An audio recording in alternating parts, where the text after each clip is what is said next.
Hello everyone, it's Shane Kanto, your Wasteland reviewer, and I'm here to review The Siege of Robin Hood. And this is from writer, director, and star Paul Allica, who plays Robin Hood. Or maybe it's King Arthur.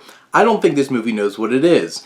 And one of the first things that sticks out about this film is that it feels like it's a weird mashup of both Robin Hood and King Arthur, like Lancelot's in this. And not to give anything away, but towards the end of the film, it's just like, Knights of the Round Table. I'm like, say what now? And this is a 2-hour film. There's so much lore for Robin Hood through all the different iterations of this story, which this feels like a cheap cash grab of just another one. And this has the production design of a live action kids show on Saturday morning, except maybe a little bit worse. There's horrible CGI. The costumes look horrible. It sets up at the beginning a silly, slapsticky kind of tone, and Robin Hood's doing a whole bunch of like action sequences that feel straight out of like a Jackie Chan film, and you're just like, okay, well, they're choosing to go with this tone. Maybe they'll have some fun with it.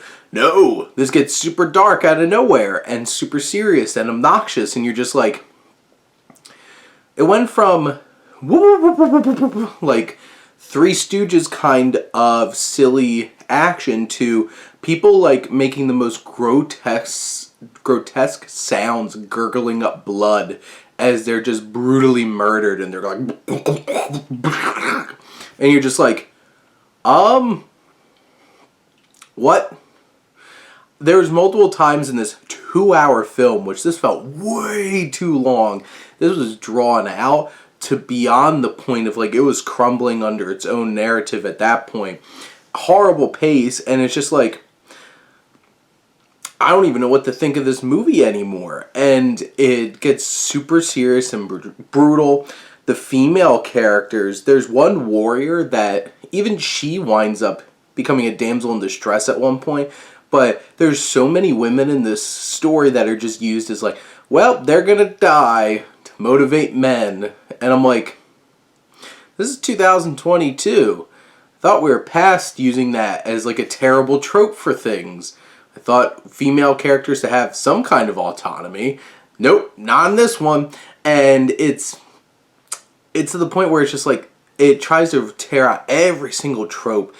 There are some fun action moments like in the beginning of the film, but then it turns into this slow motion, obnoxious kind of overly serious and brutal action that just takes you completely out of the movie, because you're just like, this is so serious, it's absurd to the point of ridiculousness.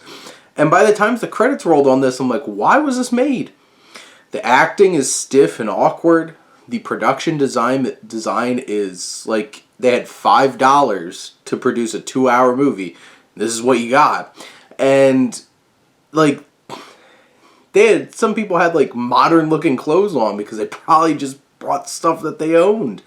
Yeah, this is a misguided attempt at like overly beating down this Robin Hood character that, just let it lie, honestly. Unless you have something new, fresh, or different to do with it, just let it lie. We've had plenty of Robin Hood. Just let it go.